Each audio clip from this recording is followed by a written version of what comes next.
বিসমিল্লাহির রহমানির রহিম। আসসালামু আলাইকুম। আফনান কিচেনে আপনাদের সবাইকে স্বাগত। আজ আমি মোরগ পোলাওয়ের রেসিপি নিয়ে হাজির হয়েছি। মোরগ পোলাও বানাতে প্রথমে 4 পিস রোস্টের মুরগি নিয়েছি। এখন 4 টেবিল চামচ টক দই, সামান্য জর্দার রং ও সামান্য লবণ মাখিয়ে সাইডে রেখে দেব।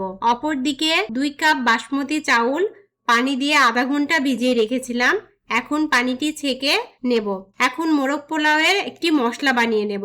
মশলা বানানোর জন্য কালো সাদা গোলমরিচ, লবঙ্গ, এলাচ, দারুচিনি, তেজপাতা, জয়ত্রী, জয়ফল, শাহি জিরা হালকা ভেজে গুঁড়ো করে নেব। পরিমাণ মতো তেল গরম করে পেঁয়াজ কুচি, এলাচ, দারুচিনি, তেজপাতা দিয়ে হালকা ভেজে আদা ও রসুন বাটা দিয়ে নেড়ে সামান্য পানি দিয়ে মরিচ গুঁড়ো, হলুদ গুঁড়ো, লবণ, জিরা গুঁড়ো, গরম মশলার গুঁড়ো এবং আগে থেকে ভেজে গুঁড়ো করে রাখা মশলাটা সম্পূর্ণ দিয়ে ভালো মতো কষিয়ে নেব।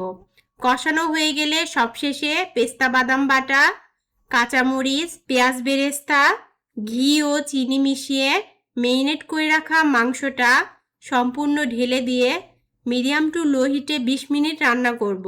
অপরদিকে 5 কাপ পানিতে তেজপাতা, এলাচ, দারুচিনি ও শাহি জিরা দিয়ে গরম করে চাউল ঢেলে দিয়ে রান্না করব একদম মাখো মাখো হয়ে আসা পর্যন্ত।